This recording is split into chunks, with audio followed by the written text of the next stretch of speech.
What's going on, guys? Your boy Amazing. We're back with another video, and in today's video, guys, I'm gonna be explaining how you actually do the reflex strategy on final boss Escanor. So let's get into it.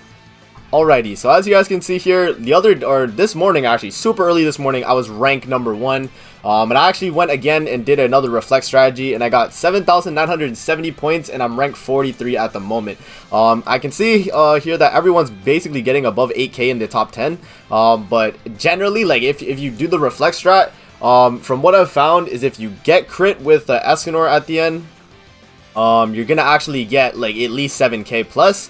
If you don't get crit, then you usually get about 6k. So in this video, I'm gonna be doing a voiceover on my run and explain basically every play you need to do and everything you need to have set up if you're actually gonna want to actually clear this and get the 7k right here, or the 8k points plus, right?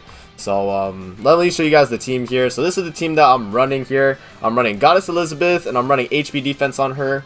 We got, HP defense, Goddess Elizabeth. We got Lost Vein Link with HP defense as well, just to show you guys all the gears, CC, what we have to run here. HP defense. Yeah, HP defense. Basically, you want the Goddess Elizabeth to have as much HP as possible. Malasula as well. You run HP defense if possible. You don't have to get UR gear for her like I do, but like, you know, the HP defense gear if possible. And then my Escanor Link is also HP defense. And then Meliodas here, for him, it's a little special scenario for him. You actually want to run him just attack gear. And you only want to run attack gear and leave the middle pieces out. And the reason for that is because you want Escanor to have the highest possible chance of critting you and doing the most amount of damage possible towards your Meliodas, right? You want him to nuke your melee so that you take the most amount of damage, so the reflect actually hits him for as, like, you know, a lot of damage, right? Another thing to note as well is you want to actually take away all of the you know, outfits here, because if you take all the outfits away, then you actually, you know, take away them like crit resistance pieces that you have on, and it'll make it so he's you know, easier to crit you, which is good as well. And then for my Merlin Link here, what I did was I just took my Merlin gear, my attack defense Merlin gear, and I just swapped out these two pieces, and I put like a base SSR one just to like put the gear slot to get my attack pieces. But ideally you would want attack on the top and then attack on the bottom for the Merlin gear. But yeah, just so you get enough damage, right? And then you have Jude in the back line right here. He's here for his passive, because if you guys don't know, Jude actually increases reflect damage in his passive right here. So allies reflect 10% of damage taken, and this actually stacks on top of Goddess Elizabeth reflect. So when you have Goddess Elizabeth reflect up in the actual fight, Jude's passive right here is actually going to boost that damage on it for the actual reflect damage. And I'm just running up HP defense. It doesn't really matter for him because he's just in the back line. He's just there to increase your overall CC for your team. And then as you can see here, I'm running attack food as well, because I feel like attack food kind of helps, especially when you have like a 1-6 melee. Even though mine is with like attack UR gear, I feel like that's like super important to have right there. But yeah, so this is the setup.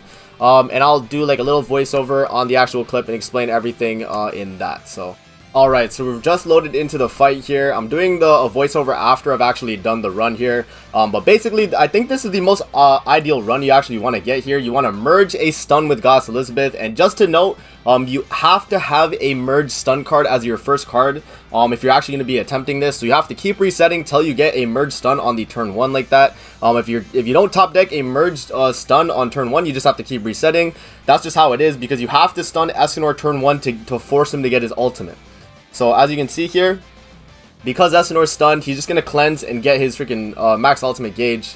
And then what's going to happen here is you're actually going to want to rush the ultimate on Goddess Elizabeth and Demon Meliodas at the exact same time. You want to make sure you get Demon Meliodas first though, so that's why I decided to do that play right there, where I actually just get Demon Meliodas' ult there. We don't have Goddess Elizabeth ult yet, but it's okay because you don't need her ult. You need to have her ult the moment you're ulting into Escanor here. So as you can see, what I'm going to do here is after he ults into me and breaks my Goddess Elizabeth revive, so it's going to proc. That's the whole point. You want him to ult and do that, and then he's going to do Cruel Sun. As long as your Meliodas has enough HP, you should be able to tank that, because it does like 130k. But right there, we actually top deck a shield with Goddess Elizabeth, so we can rush the ultimate pretty easily. We apply the inhale on the Escanor right there and drop the ultimate to actually get the kill on Escanor in phase 1. So now we move into phase 2.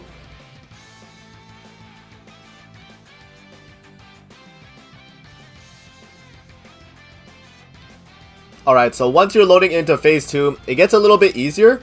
The thing is with phase 2 is you always want to try and top deck a shield card, a Goddess Elizabeth shield.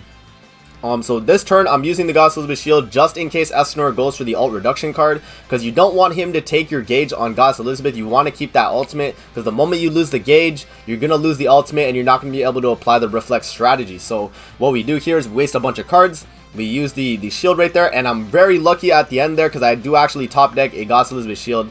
And as you can see here, he doesn't really do any damage against the Liz shield. But the moment he does this AoE right here, it's going to start doing a lot of damage and actually taking gauge as well.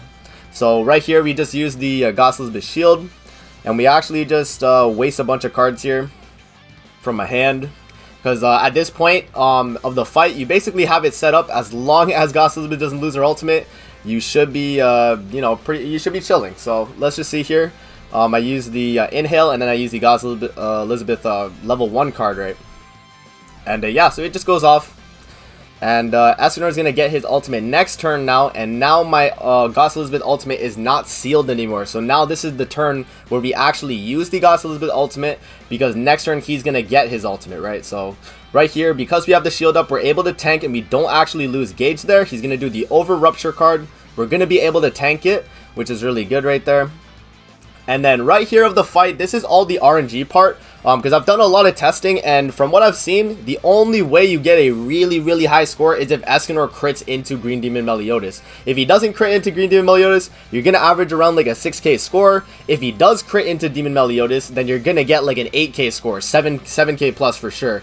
But yeah, like he'll usually hit about like 7 million crit if he does crit. If he doesn't crit, it's usually like 3 million, 4 million in terms of damage there. But you guys will see at this point of the fight, we just applied the Goddess Elizabeth ultimate there, and then boom, Escanor is gonna crit for 7.1 million right there on my Demon Meliodas and reflect 9,300,000 damage to himself there. And because we did the reflex strat and he crit me, we're actually going to get 7,970 points in final boss Escanor. And at the time of recording this video, I think I'm like rank 40 with that score. So a lot of people are pushing with it right now, but as you can see, it's pretty insane how it's not easy, but if you have the units set up for it and you have the time and the pots, it's definitely worth. And I would give it a shot if you have the stamina pots and patience to do it. So alright, so I hope you guys enjoyed the guide here on final boss Escanor and the reflex strat. Hopefully this helped you guys on how to do it, because I know my first video on it really didn't help you guys. It was kind of just like, me actually getting the run. But now we have a really good secured run for the top 5% here. And yeah, it's going to be pretty nice. Hopefully I helped all you guys out there with this. And with that out of the way, I'll see you guys in the next video. Peace out and have a great rest of your day.